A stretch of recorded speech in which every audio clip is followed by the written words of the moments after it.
Are you the best footballer in the world right now? I think so, yes. In my mind, I'm always the best. I don't care what the people thinking, what they say. In my mind, not just this year, but always, I'm always the best. I'm always going to say that. Welcome to Level Up Talks. No matter how far away your goal is,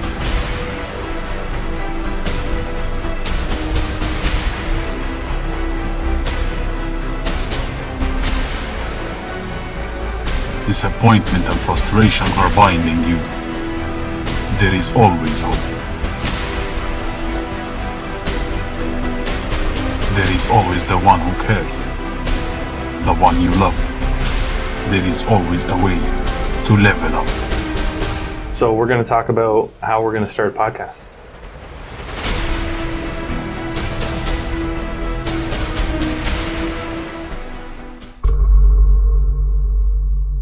Hey everyone, welcome to Level Up Talks, episode number 1, the official first episode. Yeah. Super excited. We had 0 and 0.1? Well, whatever, yeah, 0 and 0 point something.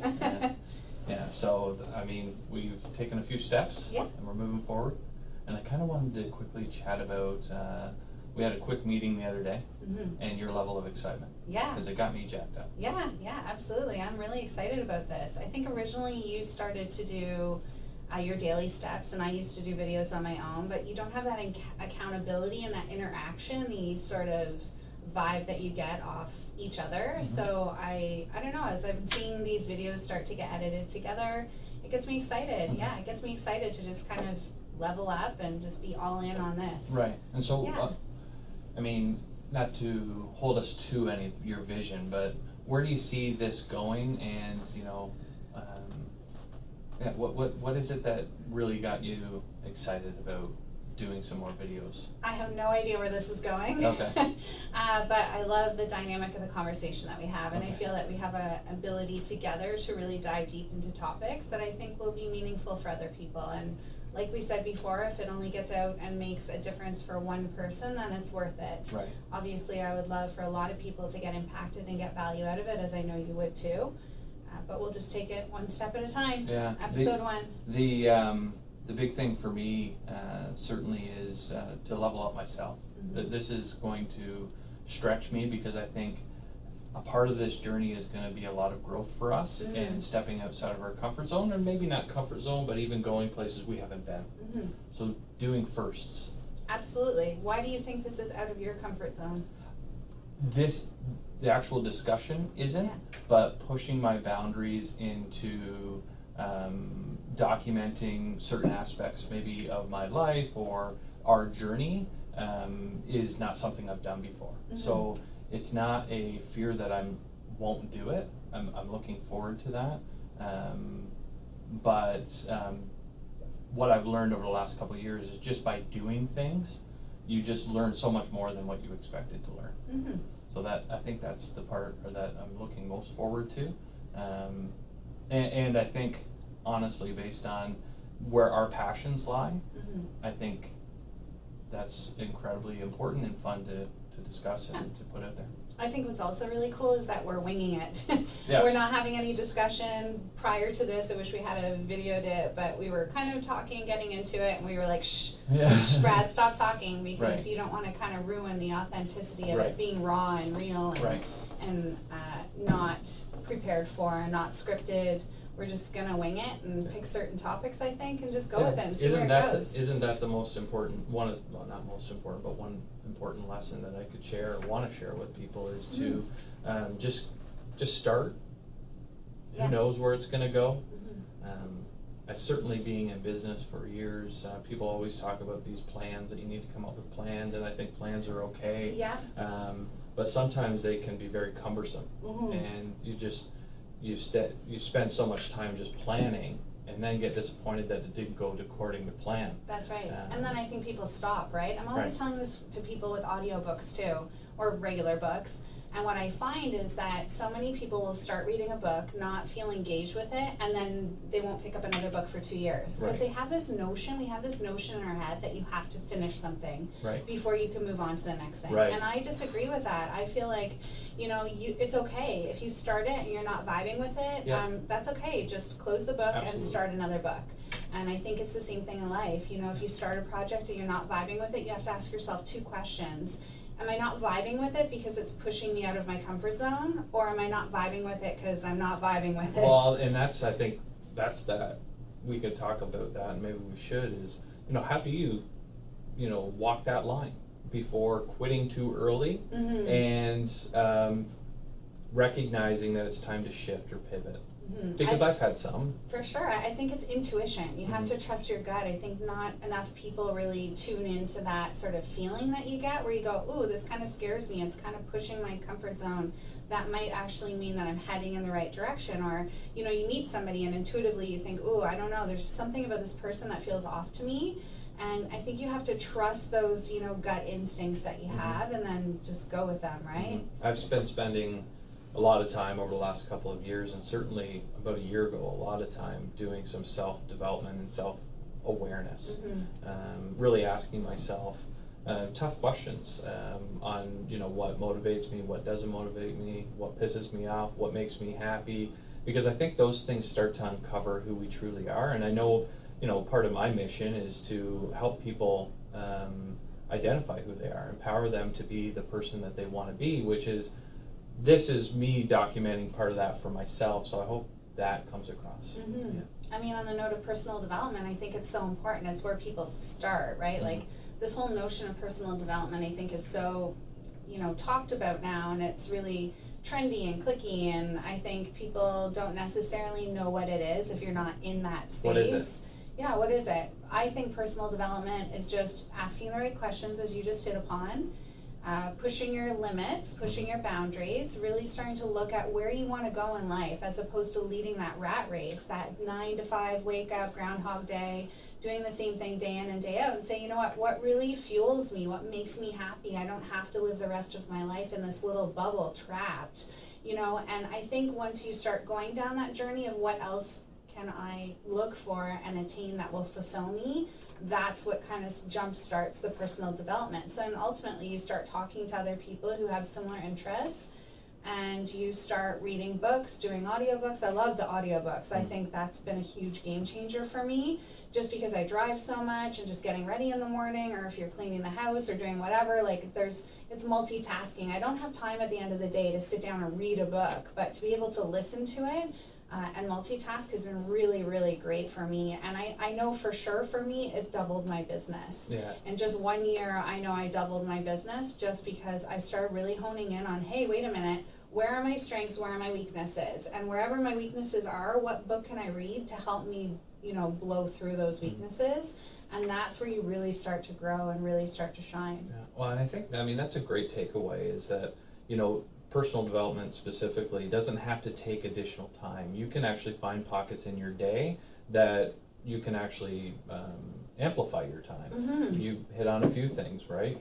Whether it be working out or while you're driving. I think that's a huge one. I think I read something or listened to something at one point saying that, if you listen to an audiobook every time that you're in your car, you could actually have a equivalent master's degree or bachelor's degree from a university, just in Definitely. terms of awareness. I go through 80 to 100 books a year now, Yeah, it's just incredible. pretty much from driving. Yeah, that's It's incredible. really, Yeah, really- just driving. Now, yeah, you're in an just industry driving. that promotes a lot of driving and requires a lot of driving. Mhm. But I think everybody can find those times in their day, whether it's cooking dinner or it's cleaning the house or cutting the grass or whatever it may be. There are times in your day that you could probably spend I learned investing in yourself. I learned from my husband too. He likes to speed up the audio track. Me too. You Me know, too. because One you're and a half getting, times. Yeah, you're getting through the book faster. Yeah. So it's There's a certain good people you little- cannot do that with, Yeah, but there that's are true. most people we talk very slowly and methodically, and Mhm. yeah, you certainly can get through more content if you Yeah. crank it up. Yeah. Yeah. Now, environment and how it plays an impact on you. I was thinking about that this week, and this was one of those hot topics I kind of wanted to talk about. It's played a huge role in my life over the last 2 years specifically. I mean, not that it hasn't in the past.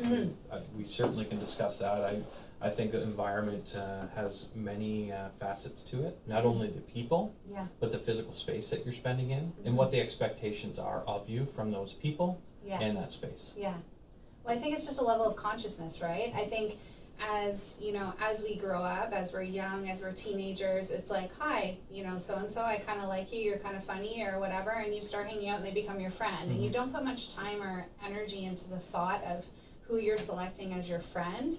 I know for me, it wasn't really still till I started to get into the personal development world that I started realizing how absolutely important it is to surround yourself with good, positive people and to try and get away from the negativity and toxicity as much as possible. And I think the key is that people really feel like it's an either or situation. They feel like, oh, how do I just cut my, you know, so-and-so out of my life? I've had them in my life for 20 years, or a family member that's really toxic. How do I cut them out? And I think it's not an either or. You don't have to cut them straight out. You just have to monitor the time that you spend with them and make sure that when you're on the topic, on negative topics, that you learn how to redirect. So Right. I'm the queen of reframes. People will start talking to me about something negative and I will very quickly jump in and switch the topic. Right. Or I'll reframe it so it's coming out a positive thing on that end. Right. But you also have to realize that as you start getting more positive, those negative people don't like your positivity any more than you don't like their negativity. So kind of naturally you draw away from each other. But it's absolutely critical to surround yourself with like-minded people who are going in the same direction, that want to develop and grow and be positive. Otherwise, you'll just go backwards. How did your childhood, in terms of, like, frame your environment or where you are today, or did it? Do you look at and think about those things? I mean, I don't think. Listen, I think that's a really tough, really deep question. I think definitely your childhood determines and, you know, molds you to a certain degree. But I also think as an adult, you have a choice on how you're going to look back at your life and view it. So you can look at it and let it destroy you, or you can look at it and let it define you. So I think it's all just your perception of what's occurred. I think there's lots of successful people, and success, once again, not just on a financial way, but, you know, success emotionally, spiritually, physically in a relationship. There's lots of people who have had really bad things that they've overcome in their life and have gone on to be super successful. And there's other people who had a really great upbringing and, you know, went the other way and, you know, either got into drugs or addiction or I've whatever. always said, you know, your past, your environment, whatever it is, can explain why something happens, but it doesn't excuse a specific behavior either. Yeah. So taking responsibility was a topic that I've talked about in the past, and taking responsibility for where you are and where you're going, regardless of what that environment was or currently is. Yeah, absolutely. And I think that's a big thing, is just not being the victim, right? And just really, Victim mentality, for sure. yeah, not being, and it doesn't mean that when you're forgiving somebody else that you are necessarily saying it's okay. I don't think that at all. Oh no, absolutely not. You know, I think you're forgiving them more just to release it for yourself. You know, I like to use the analogy of a package. So if I was holding if you had a package in your hand and it was a really negative package, okay, it was a bad package, and you choose to give me that package, if I hold on to it, that package now belongs to me. And that's the same as being a victim. So as a victim, you know, what you're doing is you're saying, I don't want to hold this package anymore, I'm going to give it back to you. And that's sort of the forgiveness piece, you know. So I'm always conscious now when people are like spewing negativity at me. I'm like, whoa, I don't want to hold that package. I'm going to hand that back, or I'm just going to choose not to handle it, right? So if you give it to me and I choose not to take it, guess who's left holding it? You are. Right. And so I think that's a really great way to kind of look at, you know, whether or not you're choosing to accept those negative things, or when you're forgiving and you're handing that package back over. Right. Earlier you were saying, you know, you can, I think you used the word or.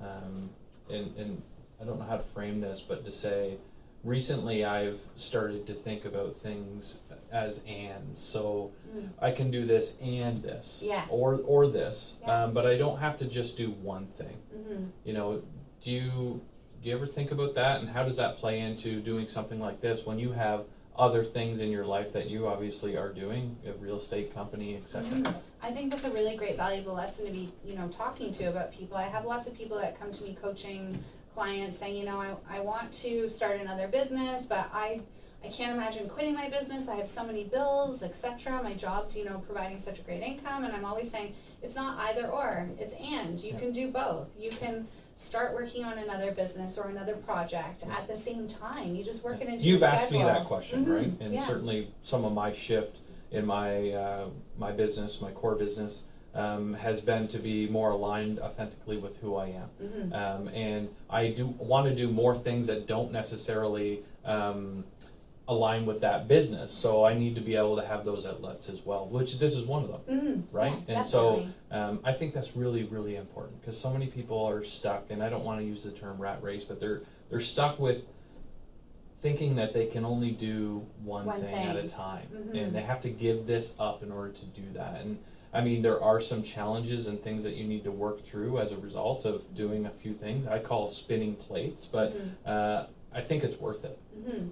I think one of the things, I heard a quote once before about, and I know lots of people say it, Oprah, the president, like all sorts of different high functioning people have the same 24 hours in a day Right. that we do. Yeah. And yeah. they're doing all sorts of things. They got 101 projects on the go, right? And so it's making the right use of time and accountability. And I Right. think that's why this works, Mhm. because we make each other accountable Well, to it will show work up. that way. Yeah, we've You only know? been doing it for 3 weeks now, so we'll Yeah. see in 6 months.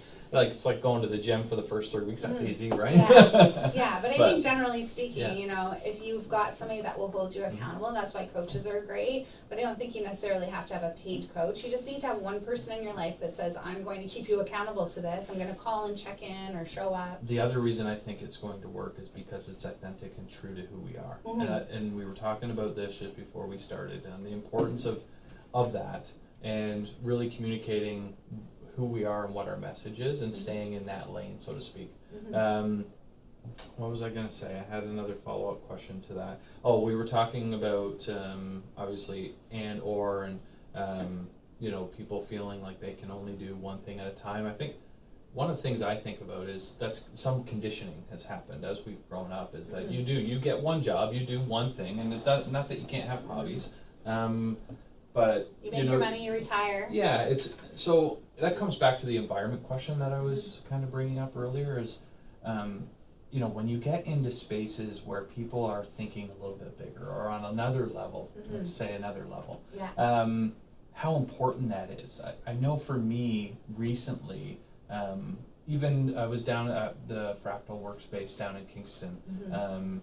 So Dave Robinson from Kingston has created this awesome space, and there's some incredible people that are being attracted there, and it's just starting. Yeah, it's great. So I know for me that's going to play a big important role, including obviously us becoming closer in terms of a friendship. So how important has environment played a role in your success? Like I would be interested here. Yeah, definitely. Once again, when you say environment, to me, it's people. Right. The environment to But me. what about like the pictures, and obviously you create a space that's attractive. Yeah. It inspires a certain element. Certain elements okay. in you. Yeah, That's how I kind of look what, at you're space. right. Music Yes. makes a big difference. Yes. Obviously, having plants and different things. I mean, when you go you pull up curb appeal, Yes. makes an impact, Yeah. right? I mean, Yeah. in your business, that is Yeah. important. Yeah, absolutely. No, I So- mean, for sure, you have to have an environment, back to your point, that is, in my opinion, makes you feel comfortable, makes you feel warm, makes you feel at home. I think, we talked about this the other day about your home space and how important I feel it is that it's organized, because the more clutter you have in your life, the more it is to be, like, the easier it is for you to get distracted. Yeah. And I think you have to kind of get out the distractions in order to really focus and really excel and level up. That's So where it's that's a huge. big area for Mhm. myself. I mean, I don't think it's a disaster, but some people may think so. Yeah. And I think I know the difference in how I feel when everything has its place, Timing, and that I have less. It Yeah. sounds odd, but if I have less, I feel like I have more. Yeah, and I think it's just, you have to just bite the bullet and do the cleanup, and once the cleanup has occurred and everything has a space, then it's really easy to stay on top of it. It's like, I always use the example of my car. So because I'm just really neurotic about keeping my car nice and clean, it's actually pretty easy. Every day when I get out of the car, if I have any garbage in it, I take it out, I put it, in the garage right away. I vacuum once a week and wipe it down, and so it stays really clean all of the time, and it only takes 5 minutes a shot rather than, oh my God, it's gonna take me 2 hours to clean my car. So that to brings clean up my like house. I think the importance of habits too. Yeah, habits, for sure. Like just sure. morning rituals or Good car habits. rituals. Yeah, well, Good we all have habits. some good and bad. It's obviously trying to identify those not so great ones and reducing or eliminating them. Why do you think people have bad habits? Environment. I mean, certainly people that you hang around with. I think it's easy to get pulled down. Maybe some not so great spaces. They're outlets for people, I think. I mean, that when I think about some bad habits, whether it be drinking or smoking or negative self-talk or, I mean, there's a whole long list. I think it becomes just part of their self-identity. Yeah. And sometimes that's why people are so important, because they can help you eliminate or stop that and ask you those questions like, why are you doing this to yourself? You don't have to do this. There are other options. There's a level of consciousness that you don't have when you have that habit. You're not even really paying attention to it. Well, you need someone to wake you up. Yeah, and I think, you know, I used to be a smoker. I quit about 5 years ago, and I read the book, Alan Carr's Easy Way to Quit Smoking. And that book, instantly, when I flipped to the last page, I quit like that. I do not see you as a smoker. Yeah, I know, everybody says that. is It's really horrible. weird. I know, Yeah. it's terrible. Yeah. And I smoked from a really young age, too. Yeah. So I had really battled. I didn't really want to quit. I actually When you say really, young, are we saying like? Oh, like teenage years, Yeah, or okay. like mid-teenage years. Yeah. And I didn't really want to quit. I actually thought in my head that I enjoyed it, which is crazy now looking back. But that book is really fantastic because it brings a level of consciousness. Because as much as the world tries to put all of these bad images of lung cancer and whatever, it doesn't stop people from smoking. You No. still see people coming out of the cancer clinics and lighting a cigarette. You have to get to the mental, unconscious level of why you're doing those habits, right? And so this book is fantastic because it breaks down all the reasons What's why. the book again? Alan Carr's Easy Way to Quit Smoking. Okay. And it breaks down all of the reasons of why you think you're smoking. So it really talks about how it really truly is an addiction. I think he calls it the nicotine monster. And the minute you put out that cigarette, you're already starting to crave the next cigarette. Right. And what ends up happening is that, you know, you're always waiting for that next fix. And Right. it doesn't matter if you only smoke 2 cigarettes a day. Those people have just as hard of a job quitting because those are special cigarettes. They wait all day and then they savor them, right? Right. So it's just as hard to quit on 2 cigarettes as 2 packs a day. Right. And so he really breaks down of like, okay, well, you think you're smoking because you're bored. Well, no, reality is you have that cigarette, you're still bored. Yeah. You know, and the minute you put that cigarette out, the nicotine monster is saying, I want more nicotine. And so you're just feeding this crazy addiction. And so he breaks down all of the reasons you think you smoke. Boredom, stress, oh, I'm going to have a cigarette to relieve stress. Well, no, you're just breathing deep. And so that's relieving stress. You can do that on your own. And it's just a really fascinating book. How do you stop lying to yourself? How do you stop lying to yourself? Yeah, What I do you mean that I mean, it just kind of makes me think about, you know, you believe these things to be true, Yeah. but they're not true. So you I mean, you're not intentionally lying to yourself, but your beliefs are limited based on your experiences. This is the unconsciousness though, right? Right. Because 90% of what we do is unconscious. Only 10% of what we do is conscious. When we're having this discussion, it's 10% conscious, right? And so something like the smoking where you're lying to yourself saying, oh, I'm enjoying it and it's, you know, relieving stress and boredom and all these things, that's on a conscious level. And so I think what's brilliant about the book is it really gets to the unconscious level, like, okay, what's going on behind the scenes here? What's really going on in your body? What's really going on in your head? What are you really trying to relieve? And once you break into that unconsciousness and become conscious of it and have a conscious awareness of it, then all of a sudden, just like that, you get to the last page and you're like, oh my gosh, I'm free. Like I wanted to wake my husband up at 12:30 in the morning. I'm like, I'm free. And I thought, no, don't do that. Wait till the morning. Have your coffee and make sure that it's gonna stick. And when I woke up and my eyes opened, I was like, oh my gosh, I cannot believe it. I am so free. I'm never doing this again. I have no reason to ever pick up a cigarette again. And it's not that I didn't have cravings. I did. For 2 or 3 days, you know, I did have cravings, but it got, you know, easier and easier and easier. But I just kept remembering, okay, why do I want a cigarette right now? Okay, well, I want it because I'm feeling stressed. Okay, well, it's not going to cure my stress, so I don't really need it. And so you just kind of talk yourself through it. And I think it's probably the same with food addiction, you know, with all sorts of addiction. You're just not really conscious of why you're doing it. Right. Yeah, no, and I think, I mean, it's who you identify yourself as too, and that's one thing that I've certainly had a bit of an epiphany myself, is, you know, for a long time I've always looked at myself as being overweight or And that's unconscious too. I never really thought that, but when I think about it, that's what I kind of expected.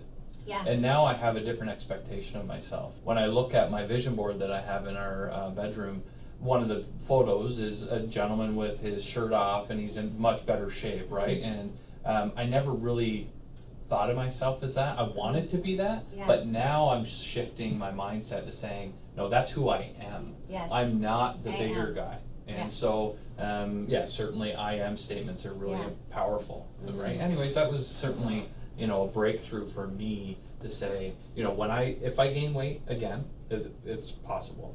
I hope to God I remember that lesson or that thought of, I am not that person. I have that choice. Yeah, so much of what we're manifesting and creating in life is truly because of these little things that we are holding to in the back of our mind, that you're skinny, that you're short, that you're whatever, like whatever those things are sitting in your head. And we all know those people who wake up every day and say, oh, I can eat whatever I want and never gain weight, Yeah. and they really do. They eat whatever they want and they never gain weight. Right. And I can think of a couple people right off the top of my head. But that's because they're actually creating and Yeah. manifesting that Sure. in their body. And the people that start feeling fat every day, every time they eat, every time they go to the mirror, they're constantly rehammering into their brain, I'm fat, I'm fat, I'm fat, I'm fat, and your body will actually create that. Your body will actually manifest it. We have the ability to heal ourselves, in my opinion, and I think we have the ability to cause ourselves to lose weight or gain weight, and I think that's, the hardest part of it is like breaking through and What was getting that into movie that that subconscious actually, mind. it was called Heal. Heal, yeah, Yeah, it was great an movie. interesting Yeah, it's movie. on Netflix now. I bought it last year. They launched it, I think, and I had bought it. Now it's on Netflix, and it's really, really fascinating. I loved it too because it wasn't all rah, this is the only way. I think a lot of the movie really talked about it's not just about self-care and eating well and doing all of this other stuff. And if you got sick, they're not saying don't take the treatment. They're just saying do the treatment and take care of yourself. Right. And well, do it's a given. raw diet, I think it etc. really just opens up the power of the mind, right? I mean, I'm probably a combination of both type of person. I think obviously in affirmations, I believe in that, but obviously you need to actually put in some effort and make some steps forward in order to see those things. But it starts with Your mindset. your mindset. Yeah. There is no doubt that believing something is possible is the only way to achieving It's the something. first and only step. Yeah. If you don't know where you're going, you're never going to get there. You can't get to Florida if you don't say, I'm going to Florida. So that brings me back to environment. Or the expectations of what your environment may look like in the future, which I think as parents, we are responsible for creating that for our children. I believe that I have a home in this community as well as 2 vehicles, married with 2 children, because that was an expectation bestowed upon me by my parents. I do not live in a mansion in Malibu because that wasn't an expectation. Not that I couldn't, but in order to get there, I would have to have that belief. Yes. And I think 80% oftentimes of who we are is just as a result of the environment that we Yeah. were exposed to. But this goes back to my point about leveling up. Yeah. And this is, I told you I wanted to write a book on this topic because Yeah. I think it's so important. Once you level up and take those next steps, it then becomes part of your mindset and the way you're thinking. And this is why so many rich families, You for can't instance. unlearn things. Yeah, I Yeah. mean, these rich families have rich kids. These kids oftentimes will grow up and be super successful when they don't have any more training tools or anything more than anyone else, but they have an expectation because Absolutely. their environment has said that money comes easy. That's, sure. And that money Absolutely. falls on you, Well, they're- and that's absolutely. what they believe, and so that's what happens, and they're living on that level. And so I always say, like Donald Trump, he's a great example, although I don't like the man, but he's a great example of somebody who's a billionaire, lost all his money and gained it all back in a few years. And the reason is because he's at this level. He's saying to himself, there is no way I am ever going down because I am used to this lifestyle. And Right. so he will scramble and figure out a way to go back up because in his subconscious mind, it's deeply rooted that he's this very, very wealthy man. And so I always say everybody has a certain level. Even I have a level. Sure. I have a level of like, I'm not going to go and live in this style of house. And for somebody who's living in a partial shack, Yeah. that may be their level where they say, oh, I'd never sleep on the streets. Yeah. There's no way I would ever be Sure. if I'm on the street. So Yeah. it just depends. You just have to keep leveling 100%. up. And, my girlfriend Carolyn said to me years ago, when you get money, the only thing that changes really is you'll have virtually the same experiences in your life, but you might have a party at your house, and you know, back in the day it was hot dogs and hamburgers and bring your own booze. Yeah. And now we're steak and lobster and $50 bottles of wine. Sure. For somebody like Donald Trump, it's going to be a catered, Be a little different you know, experience. thing with Sure. $5,000 Right. bottles of wine. Yeah, same right? experience. So Yeah. Well, how do you say that? It's not Yeah. the same experience, but it is. well, Like, it I is mean, really essentially. It's nothing. Different amenities? Yeah, it's just everything is leveled up. Sure. And this is, you know, why we're doing this program, to help people level up. Well, I'm excited to actually expose some of our where our levels are, and so our breakthroughs. Yeah. You know, because I think that there's a lot of learning to be done there, not only for us, but for obviously the audience of one that's tuning in right Yes. now. And thank you to whoever you are. So Probably our spouses. yeah, exactly. Yeah, exactly. All the likes. Yeah.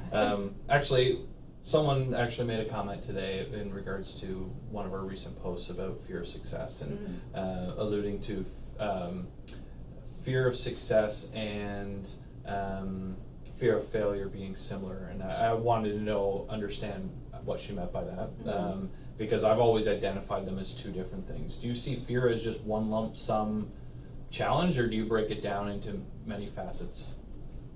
No, I think it's just one thing. Yeah.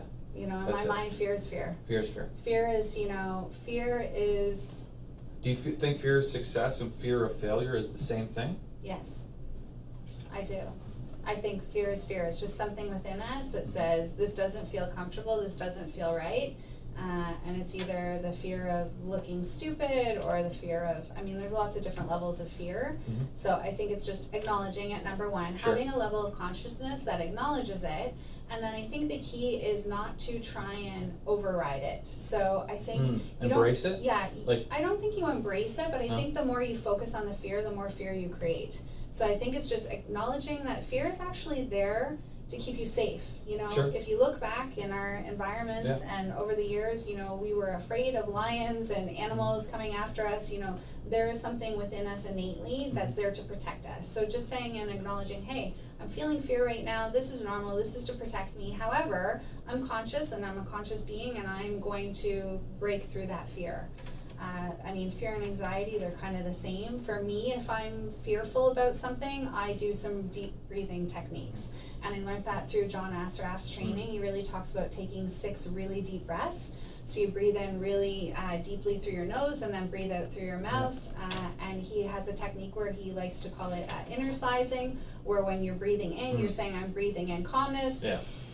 And then when you're breathing out, you say, I breathe out stress. Stress, sure. And you can change those words up, Yeah. calmness, peace, happiness, whatever, stress, anxiety, fear. They're all sort of, you know, comparable to one another. So that's the first thing I do, and it really, truly has been very life-changing. You really do snap out of the fear pretty quickly just from some deep breathing techniques.